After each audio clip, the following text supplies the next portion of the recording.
Yo guys, what is going on? JPS back with another video, and today we're going to be reacting to the truth about living in Germany, an American's point of view. I feel like this video is perfect for me because I don't know much about what it's like living in Germany, and I'm also American. So with that being said, hit the like button, hit subscribe, and let's find out what the truth is about living in Germany. I've really been enjoying these German reactions over the past few weeks. I hope you guys have too, so if you have, make sure you hit the subscribe button. It's been a fun little ride, so here we go. So when I landed in Germany, I remember the first thing that was kind of a shock was hopping on a train. I had never been on a train.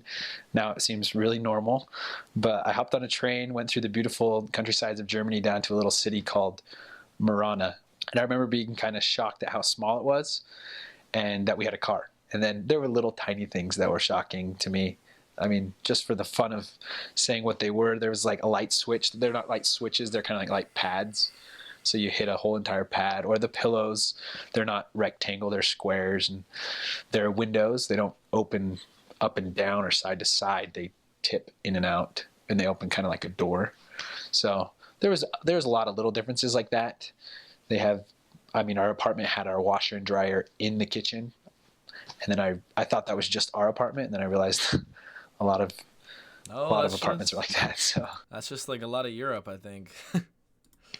those were little tiny things, but nothing big. My favorite food in Germany is just schnitzel and rotkohl. Rotkohl is just red cabbage, and they would have Klöße. So that's basically it looks like a potato, but it's not. It's just a dumpling. I guess that's what it is in English. And that was my favorite. Was when we just had schnitzel, rotkohl, and Klöße. I also really liked rouladen, which was just meat rolled up and they'd marinate it, and it just tasted really good. I like their meat, simply said. I mean, bro, from the videos I've seen, it's like 30 different types of sausages and all these different types of meats. My mouth was literally watering when I reacted to that video about German foods you must try. I can't wait to try some German food. Really learned to like red cabbage, which I disliked. I also liked sauerkraut. Didn't like that either. So, but by the end, I pretty much liked anything they put in front of me. The weather in Germany is similar to here in Utah. I mean, the hots are a little bit hotter and the colds are a little bit colder due to the humidity. I really like their traditions that revolve around music and the traditions that revolve around Christmas. They start Christmas at the very beginning of December, and they have the Advent site, which is the time of the Advent, and they have these Advent calendars and they have Advent wreaths, and they celebrate each Sunday prior to the Christmas morning. And that's a tradition that I would want to hold up for the rest of my life with my family. And another tradition that I found interesting was they open their gifts on Christmas Eve, which is interesting to me. I always thought you do it Christmas morning, but Germans are a little bit different that way. Let's see. Another cultural thing about Germany is the public transportation. So you don't see as many cars in cities, and the roads aren't very wide because they all take public transportation. It was interesting because I spent majority on the east side, which was under communist rule, where the DDR was these last not too long ago. And so we met a lot of people who were communists. I never thought that I would become friends with a bunch of communists. It just never crossed my mind as an American, but it ended up being wonderful. I had a lot of friends that had a lot of different political views that I had never really viewed before. I learned to respect other people's opinions a lot more, to not be so hasty to judging. And I realized that the ideals of communism can be appealing.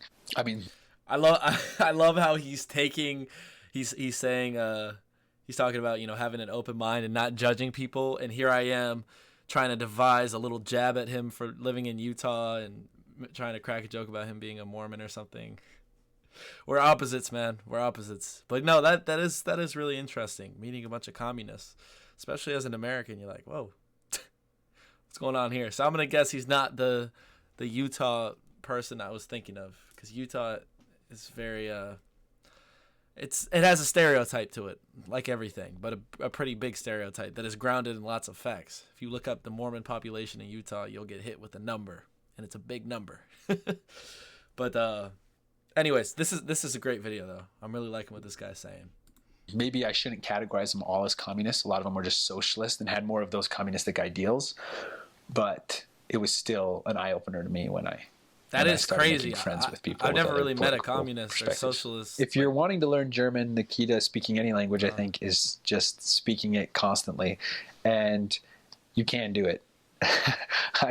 I didn't think I was going to be able to learn a language, but I got a lot of support from my siblings who would write me letters saying, oh, you can try something more like this, try something like that. For example, my sister, she plays the piano, so she kept telling me to continue to study and memorize the charts of the German language, which tell you der, die, and das, so the masculine, feminine, and neuter cases, and when it's going to be nominative, dative, genitive, things like that. And you memorize these endings, and she compared those to a scale, like when you're learning the piano. And so she said, just keep memorizing those.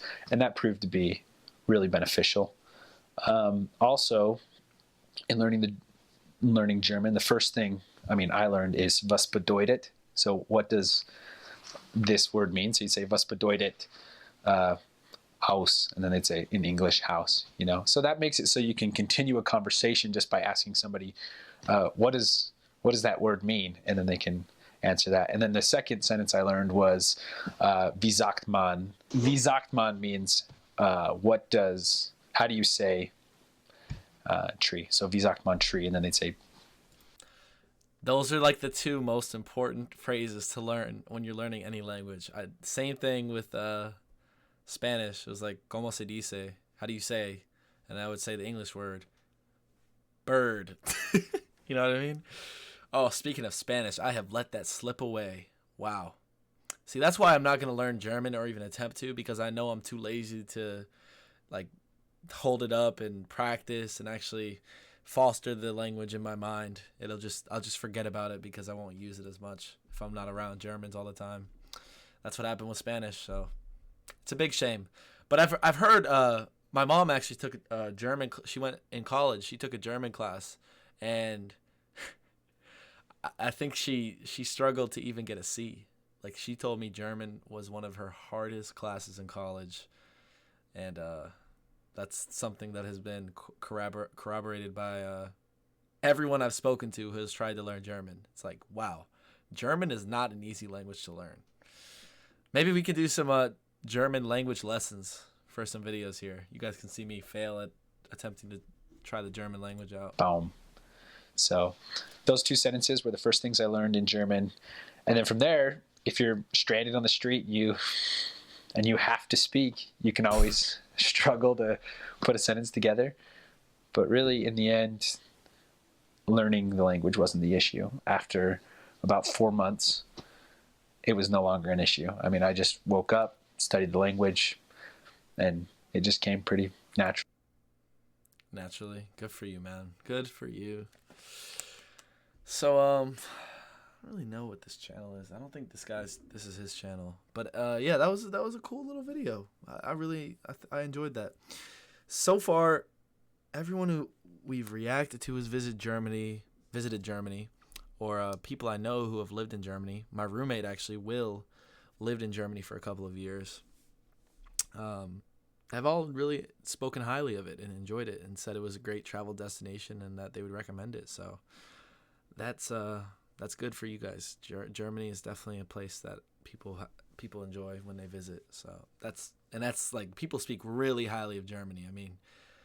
I haven't really heard a place where it's so many people have been like, oh yeah, you really need to visit there. So yeah, that's a great video, and I want to visit Germany at some point too. There's so many different places I want to visit.